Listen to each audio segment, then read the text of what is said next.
ku nyanyi Hosana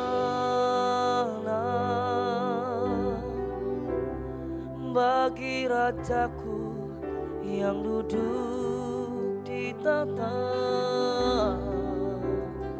Aku muliakan dan ku agungkan Kau yang ada di sama.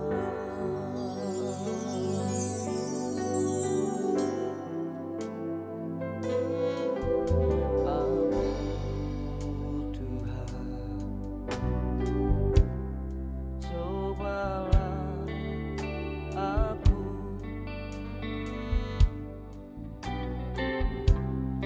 selidiki batinku dan hatiku.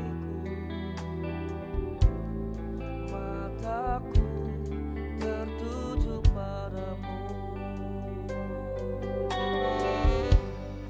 Aku cinta padamu Tuhan. Aku rindu hadiratmu Tuhan. Aku ingin selalu dekat padamu, menikmati kehadiranmu. Ku nyanyi Hosana bagi Rajaku yang duduk di tahta. Aku muliakan dan ku agungkan Kaulah yang disembah. Ku nyanyi Hosana, ku nyanyi Hosana bagi Raja. Shalom, selamat pagi Bapak Ibu Saudara yang terkasih di dalam Tuhan Yesus Kristus. Apa kabar kita pada pagi hari ini? Mari saya mengajak untuk setiap kita, sebelum kita memulai setiap aktivitas kita, mari kita bersama-sama datang di hadapan Tuhan, bersama-sama belajar dan merenungkan akan kebenaran firman Tuhan. Adapun subtema yang akan kita renungkan pada pagi hari ini adalah berbuah di masa kekeringan. Berbuah di masa kekeringan. Sungguh tema yang luar biasa yang gereja kita berikan bagi setiap kita pada pagi hari ini. Tentunya setiap kita memiliki kerinduan yang sama seperti kerinduan daripada hati Tuhan. Bagaimana di tahun atau di masa yang kering atau di masa yang sulit ini kita dapat mengalami pertumbuhan. Bahkan setiap hidup kita dapat menghasilkan buah yang matang. Dan buah kita itu dapat dinikmati oleh banyak orang. Tentunya sebagai setiap anak-anak Tuhan, pastinya hidup kekristenan kita tidak hanya kita membaca bahkan memuji Tuhan, tetapi kehidupan kekristenan kita harus lebih daripada itu Bapak Ibu Saudara. Karena goal yang Tuhan berikan atas setiap kehidupan kita adalah perintah amanat agung daripada Tuhan yang Tuhan sudah berikan di dalam setiap kehidupan kita. Lalu bagaimana caranya kita dapat menggenapi akan perintah amanat agung daripada Tuhan untuk kita dapat menjadi berkat bagi sesama kita jika hidup kita itu tidak mengalami pertumbuhan. Bahkan dapat dikatakan kehidupan kita pun itu mengalami stagnasi atau tidak ada perubahan atau tidak ada pertumbuhan. Oleh daripada itu pada pagi hari ini kita akan merenungkan satu ayat kebenaran firman Tuhan untuk kita mendasari akan firman Tuhan pada pagi hari ini. Mari kita buka di dalam Lukas pasal yang ke-13 ayat yang ke-7. Demikianlah firman Tuhan. Lalu ia berkata kepada pengurus kebun anggur itu, "Sudah 3 tahun aku datang mencari buah pada pohon ara ini dan aku tidak menemukannya. Tebanglah pohon ini, untuk apa ia hidup di tanah ini dengan percuma." Luar biasa sekali Bapak Ibu Saudara ayat dari firman ini. Bagaimana dikatakan tadi seorang tuan itu berkata kepada pengurus dari kebun anggur bahwa si tuan ini tidak menemukan buah dari pohon ara. Ya, kalau kita dapat pelajari Bapak Ibu Saudara, pohon ara ini merupakan pohon yang luar biasa. Karena pohon ara ini dapat tumbuh dimanapun Bapak Ibu Saudara, baik itu di tanah yang gembur atau di tanah yang bebatuan sekalipun, pohon ara ini dapat berbuah. Bagaimana kalau kita perhatikan sampai-sampai Tuhan Yesus itu mengutuk pohon ara karena tidak berbuah. Dan pada pagi hari ini kita mau agar setiap kehidupan kita ini menjadi seperti pohon ara. Tentunya pohon ara yang menghasilkan buah pada waktu itu. Jadi kita tahu bahwa ketika pohon ara ini tidak berbuah atau kata lain dikatakan tidak ditemukan buahnya, maka kata si tuan ini kepada pengurus kebunnya, tebanglah pohon ini. Untuk apa ia hidup di tanah ini dengan percuma? Jadi kehidupan kita ini harus mengalami pertumbuhan. Bahkan tidak hanya saja pertumbuhan, tetapi dari pertumbuhan itu kita juga dapat menghasilkan buah. Sebagai orang-orang Kristen tentunya kita mengerti Bapak Ibu Saudara akan buah-buah rohani di dalam setiap kehidupan kita.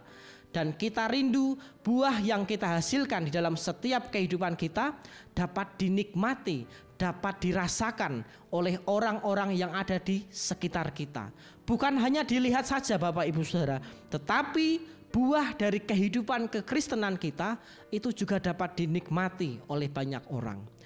Lalu bagaimana caranya pada pagi hari ini agar setiap kehidupan kita itu dapat mengalami pertumbuhan atau dapat dikatakan dengan lain hidup kita dapat terus berbuah walaupun di masa kekeringan. Ya, ada 3 poin yang akan kita pelajari. Yang pertama, kita melekatkan diri kita pada pokok anggur. Kita buka di dalam Yohanes 15 ayat yang ke-5. Akulah pokok anggur dan kamulah ranting-rantingnya. Barang siapa tinggal di dalam aku dan aku di dalam dia, ia berbuah banyak. Sebab di luar aku kamu tidak dapat berbuat apa-apa.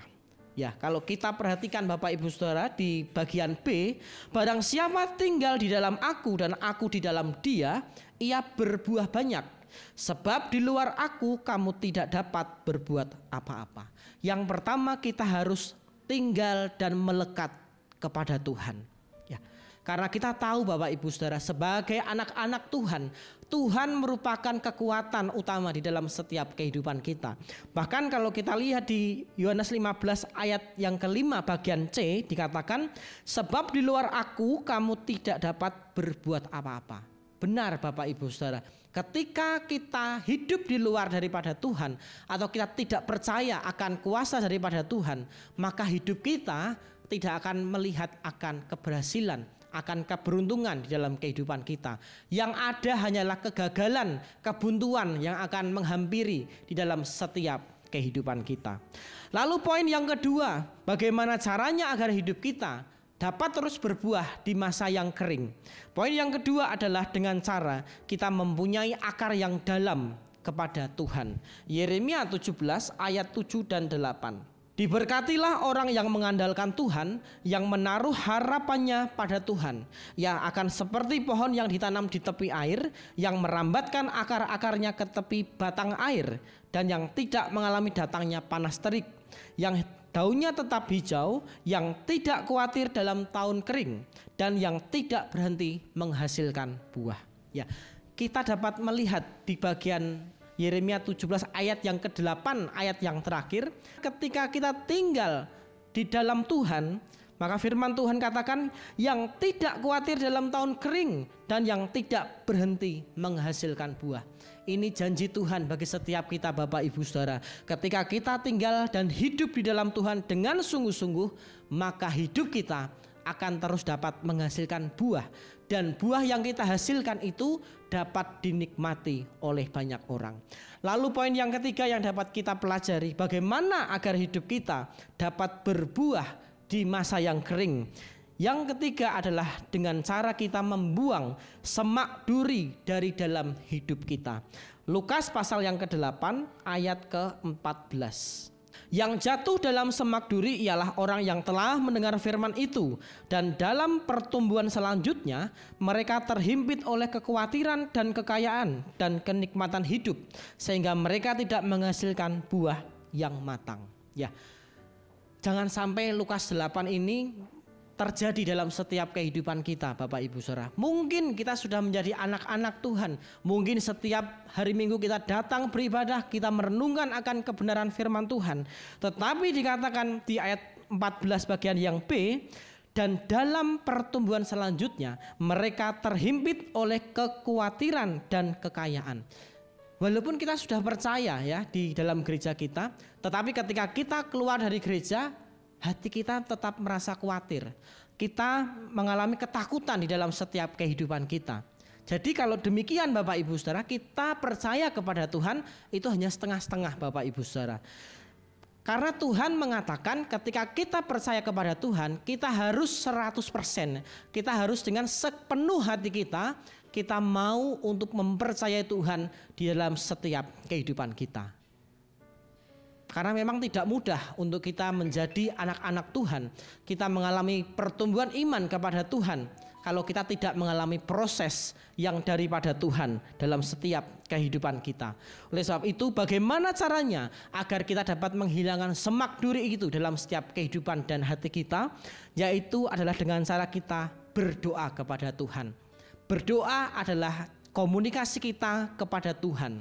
Jadi oleh sebab itu, komunikasi kita yang intim bersama-sama dengan Tuhan itu akan sangat menentukan bagaimana kita dapat melewati kehidupan kita di masa-masa yang kering.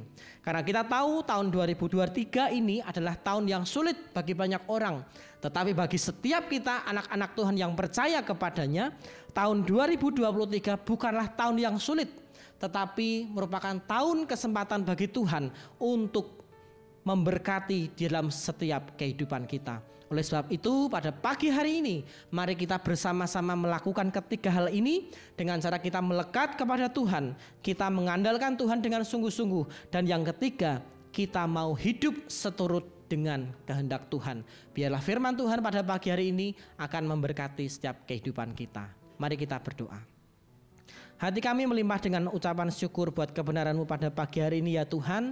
Ajari kami untuk kami terus mengandalkan akan Engkau, untuk kami melewati tahun-tahun kami ini Tuhan. Karena kami tahu tahun ini merupakan tahun yang sulit bagi banyak orang. Tetapi bagi kami sebagai orang-orang yang percaya, tahun ini adalah tahun kesempatan bagi Tuhan menyatakan mujizat-Mu dalam setiap kehidupan kami. Tuhan tolong akan setiap kami, pribadi lepas pribadi yang sudah mendengar, bahkan mengikuti doa pagi online ini. Biarlah Tuhan terus memberkati setiap kami. Dalam nama Tuhan kami Yesus Kristus, haleluya, amin.